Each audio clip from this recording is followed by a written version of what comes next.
it off. And I also, I'm not leaning too much, but just the act of like putting a little weight on my hands, like driving a little weight here on the foot, driving a little weight here on the shin, makes my leg lighter. And that's a big difference when I'm moving around and stepping, okay? Now I have to think, there is only one side here where his hand is not covering my ankle, which is that side. There, he holds. Back, he holds. So I need to take advantage of that, but for me to be able to find that angle, I need to turn my foot, and I need to try to also find a room like past his hip. Now it's just a straight line step. I don't let go of anything. Straight line step that already makes me want to turn. My body's already naturally wanting to turn, and I use that turn as momentum to have even a bigger bump. If the guy lets go, like some people let go sometimes the grip, you can just come down. I like to apply the same concept because you want to keep controlling the guy's leg, you know? So if I just like go and come down, he could try to face me, you know?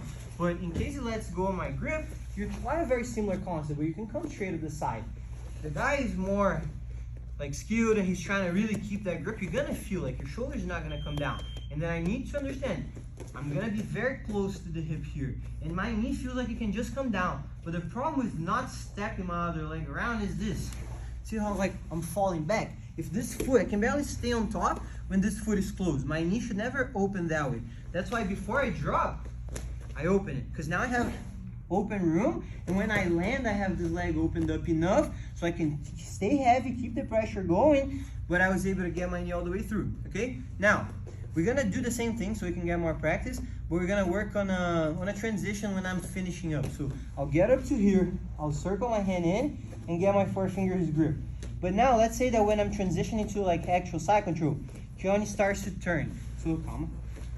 We need to understand, guys, if I am under the arm, his arm is free, he can turn. If I was over his arm, in case this was the case, like if I'm here and I pass from here, he can't. Okay, so we need to understand, like if the arm is free, he can turn. That's not all bad for me that he can turn. Why? Because I can take his back. But if I have his arm stuck, I'll just focus on holding him on the side. So, since we're under, when he's... Vai bem devagar, mas não ainda. Calma, deixa eu chegar no lado, filho. When he starts to turn, I can't have my head stuck, okay? So you see how like my face is right on his shoulder. As I'm walking around, I can tell that he's gonna turn. When he starts, look how I turn away. See how I got my head out? Now, I let him keep turning, but I climb up a little. I wanna have, like, I didn't change any grips, but I have my chest on his chest, because now it's easier for me to bring my knee up, and I just have my foot slide in a little. See how my foot is in on the thigh? Now, I'm gonna pull him on top of me, but I don't wanna be completely tight on him on this case. If I'm very tight together and I pull him on top of me, what's gonna happen is he's gonna land way too on top of me and roll over to the other side. Like this, and this is not comfortable. So what do? After I slide that foot, watch. My foot pulls me back a little, now I bring my elbow in. What that does is he lands on kind of my lap, like his hip is right in between my knees, and now I have great control over him. Once I'm here, I don't want to roll to the other side. The other side, I don't have a hook necessarily. Maybe I won't, but on this side I know I do, because my foot is in there. Now I just switch to my seatbelt, and why am I so comfortable on this side?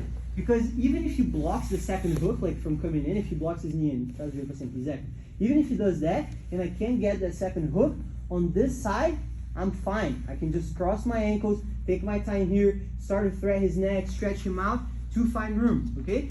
I'm okay with being with one hook as long as that hook is the bottom hook, okay? If I only have one hook, but it's the top one for on the other side, for example, he can put his back on the ground, I'm gonna lose him, okay? So again, I'm gonna start, controlling my sleeve, I have the outside of the pants, elbow in. My elbows are always tight together, guys. It's easier for me to not be exposed to like attacks and off balances. I go in a little, extend, keep my head framed, turn in. Now step close to the hip, second leg comes over, bump. Right away I go on the collar, start running into the hip, settling down. I break his grip by circling in, go under his arm, get my good 4 fingers grip, connect my elbows. The more I have my elbows tight, the harder it's gonna be for him to turn in and out as well. Like when I'm going here, guys, when I'm going around, let's say county turn. If I want to stabilize, I use my head in my grips. You see like how I sink my hip down and I don't let my head go out. When I let my head go out, I'm choosing to try to attack his back. But my head is really heavy, so if I want to use that to try to keep him, I staple him down with my ear. Like that could be the case.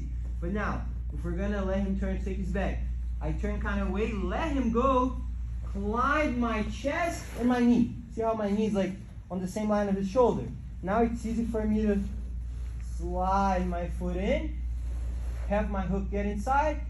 I'm connecting to his thigh, but what's gonna really pull him is my elbow. Foot on the ground, my hip falls first, then I pull him on top. Just here, I don't wanna roll over to the other side. As soon as I land, notice that this collar grip, I haven't let it go at all. I'm gonna keep it to the very end. This one is the one I want to go first, and I can choose to just like cup it and keep that grip, or just kind of keep the seatbelt. But honestly, I like this, so it makes it harder for the guy's shoulder to go on the floor in case he tries that. Now again, if I can get my second hook in, perfect. If he defends it, if someone blocks it, just lock your ankles. As long as your knees are around the waist, it's fine. You can like threaten the neck, start making him like worry about that in open room on the hook, and you can eventually like stretch him out, try to get it. Okay. Let's start from the beginning so we practice the